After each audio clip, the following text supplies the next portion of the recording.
Kami dari kelompok 3 akan memaparkan materi mengenai gas mulia. Namun sebelum itu izinkan kami memperkenalkan diri terlebih dahulu. Perkenalkan, nama saya Andi Elvira Fazira, Muhammad Yusuf Ashari, Asfira Sulfiani, Zaki Az-Zahra, Andi Iksan Afan. Pengertian gas mulia. Gas mulia adalah unsur-unsur golongan 8A dalam tabel periodik.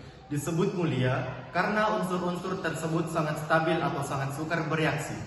Unsur-unsur tersebut diantaranya helium, neon, argon, kripton, xenon, dan radon. Menurut Lewis, kestabilan gas mulia tersebut disebabkan konfigurasi elektronnya yang terisi penuh, yaitu konfigurasi oktet atau duplet untuk helium. Kestabilan gas mulia dicerminkan oleh energi ionisasinya yang sangat besar dan afinitas elektronnya yang sangat rendah atau bertanda positif. Semua unsur gas mulia merupakan unsur yang tidak reaktif atau inert. Sifat fisis. Sifat fisis gas mulia antara lain adalah titik leleh dan titik didih yang sangat rendah. Titik didihnya mendekati 0 derajat Kelvin dan titik didihnya hanya beberapa derajat di atas titik lelehnya. Gas mulia hanya akan mencair atau memadat jika energi molekul-molekulnya sangat lemah, yaitu pada suhu yang sangat rendah. Kelimpahan gas mulia di alam. Semua unsur gas mulia terdapat di udara.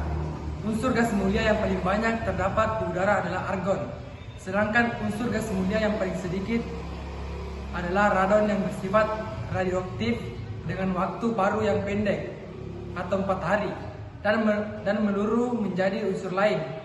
Gas mulia kecuali radon diperoleh dengan cara destilasi bertingkat udara cair. Sedangkan radon hanya dapat diperoleh dari peluruhan radioaktif unsur radium. Kelimpahan gas mulia di alam. Helium merupakan komponen atau unsur terbanyak di alam semesta yang diproses dari gas alam. Karena banyak gas alam yang mengandung helium. Isi helium yang paling banyak di antara gas mulia yang lain karena helium merupakan bahan bakar dari matahari. Kadar helium di udara sekitar 1 dalam 200.000. Walaupun dia banyak terkandung dalam berbagai mineral radioaktif sebagai produk-produk radiasi. Kegunaan unsur dan senyawa gas mulia pada helium. 1.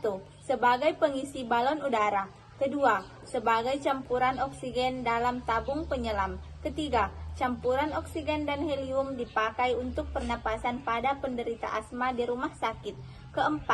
Helium cair dapat digunakan sebagai zat pendingin karena memiliki titik uap yang sangat rendah. Pada neon. Pertama, digunakan untuk mengisi lampu neon. 2. Digunakan untuk berbagai macam hal-hal seperti indikator tekanan tinggi, zat pendingin, penangkal petir, dan mengisi tabung televisi. 3. Dapat digunakan untuk memberi tanda pada pesawat terbang. 4. Neon cair merupakan zat pendingin pada refrigerator untuk temperatur rendah. Argon. 1. Digunakan dalam las titanium dan logam. 2. Digunakan sebagai pengisi bola lampu pijar. Kripton. 1. Digunakan dalam lampu kilat untuk fotografi kecepatan tinggi. 2. Kripton bersama argon digunakan sebagai pengisi lampu fluoresen bertekanan rendah. Radon. 1. Dapat digunakan dalam terapi kanker karena bersifat radioaktif. 2. Radon juga dapat berperan sebagai sistem peringatan gempa karena bila lempengan bumi bergerak, kadar radon akan berubah sehingga bisa diketahui bila adanya gempa dari perubahan kadar radon. Xenon. 1. Digunakan dalam pembuatan lampu pijar untuk bakterisida, pembunuh atau pembunuh bakteri. 2. Digunakan dalam pembuatan tabung elektron. Helium yang pertama tak berwarna, tak berbau, tak terasa, dan tak beracun, hampir inert. Yang kedua, deret kimia gas mulia. Yang ketiga, tidak bisa diubah bentuknya menjadi benda padat hanya dengan menurunkan suhu. Yang keempat, molekul-molekul gasnya mengembang dengan cepat ketika dipanaskan ke suhu ruangan. Neon yang pertama, tidak mudah bereaksi, inert, tak berwarna. Yang kedua, dapat bersenyawa dengan fluor. Yang ketiga, dalam tabung vakum dengan melepaskan muatan listrik, neon menyala dengan kemerahan. Yang keempat, memiliki kemampuan mendinginkan refrigerator 40 kali lipat dari helium cair dan 3 kali lipat lebih dari hidrogen cair. Argon.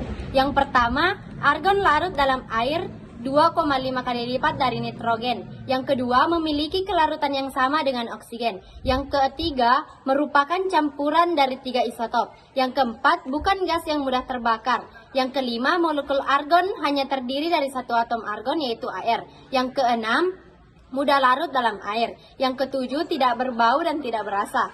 Yang kedelapan, argon tidak mudah bereaksi dengan elemen lain. Kripton. Yang pertama, kripton sebuah gas mulia yang tanpa warna, bau, dan rasa. Yang kedua, kripton memiliki sifat inert atau tidak reaktif dan stabil. Yang ketiga, saat kripton bercampur dengan argon, ketika mengisi gas lampu penghemat energi, kripton dapat mengurangi voltase dan konsumsi pengeluaran dan menghemat biaya dalam penerangan. Yang keempat, sifat oksidatornya yang sangat kuat. Xenon. Yang pertama tidak berwarna, yang kedua tidak berbau, yang ketiga tidak beracun. Itulah tadi hasil pemaparan materi dari kelompok kami. Lebih dan kurangnya mohon dimaafkan. Wabillahi taufiq wal hidayah. Wassalamualaikum warahmatullahi wabarakatuh.